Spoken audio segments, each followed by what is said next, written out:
అందరూ ఎలాగున్నారు? బాగున్నారా? మేమైతే చాలా బాగున్నాం. మీరు కూడా చాలా బాగుండాలని నా భగవంతుని కోరుతున్నానండి.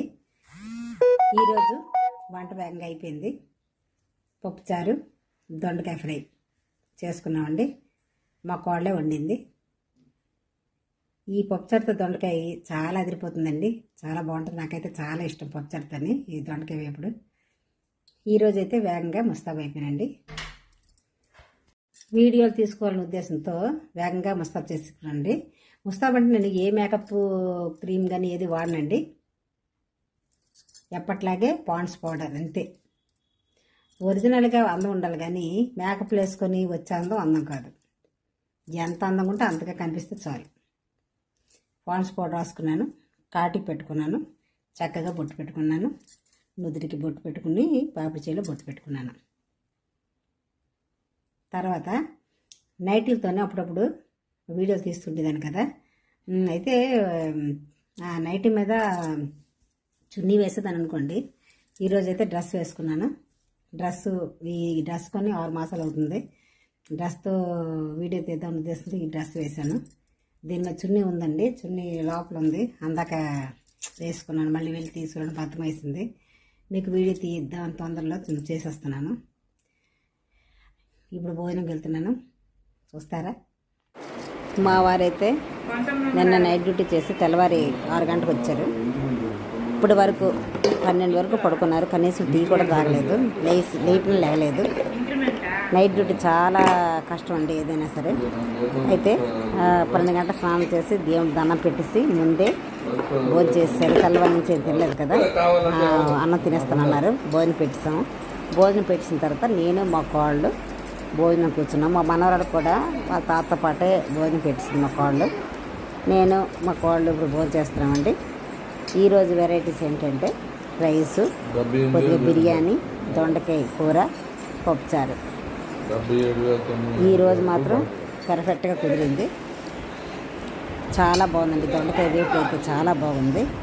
పప్పుచారు అయితే పెసరపప్పుతో చేసింది. అంటే కొద్దిగా పెసరపప్పు కందిపప్పు కలిపి పప్పుచారు చేసింది. చాలా బాగా కుదిరిందండి. ముందు నేను బిర్యానీ తిన్నాను, తర్వాత కూర కలుపుకున్నాను. ఏ కూర అయినా ఫ్రై అవని ఎగురని కలుపుకొని తినడం అలవాటు అండి. కూర ముందు బిర్యానీ తినేసిన తర్వాత కూర కలుపుకొని కొద్దిగా అన్నం తిన్నాను. ఆ తర్వాత పప్పుచారు వేసుకుని తిన్నానండి. ఇలా అయితే నాకు చాలా తృప్తిగా ఉంటుంది. ఏ కూర అవని ముందు కలుపుకొని తినాలి. ఫ్రై అవని ఎగురు అవనివ్వండి. తర్వాతే చారైనా పప్పుచారైనా వేసుకుంటాను. మీరు ఎలా వేసుకుంటారు కామెంట్ చేయండి.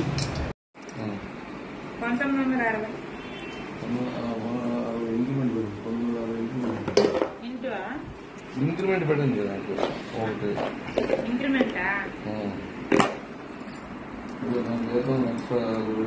మా పాప ఫోన్ చేసి ఈరోజు తిన్నదత్తం చేస్తామమ్మా అని చెప్పిందండి.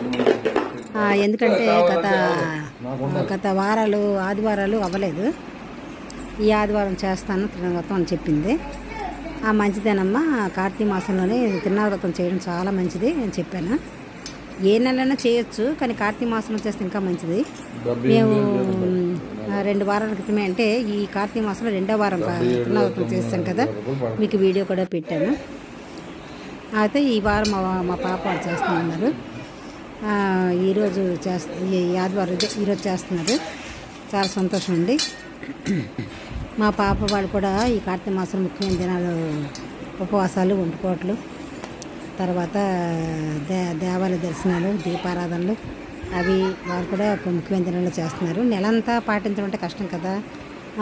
చేత ముఖ్యమైన దినాలు సోమవారాలు, ఏకాదశులు, దశమి, ద్వాదశులు, తర్వాత నాగుల చవితి, తర్వాత పౌర్ణమి, ఇలాగా ముఖ్యమైన దినాలు ఉంటాయి కదండి. ఆ ముఖ్యమైన దినాల్లో వాళ్ళు కూడా చేస్తున్నారు. ఎవరి శక్తి కొద్ది వారు చేస్తుండాలి కదా. అలా వెళ్ళిపోతున్నారేమండి. లైక్ చేయండి, షేర్ చేయండి, ప్లీజ్ సబ్స్క్రైబ్ చేయండి.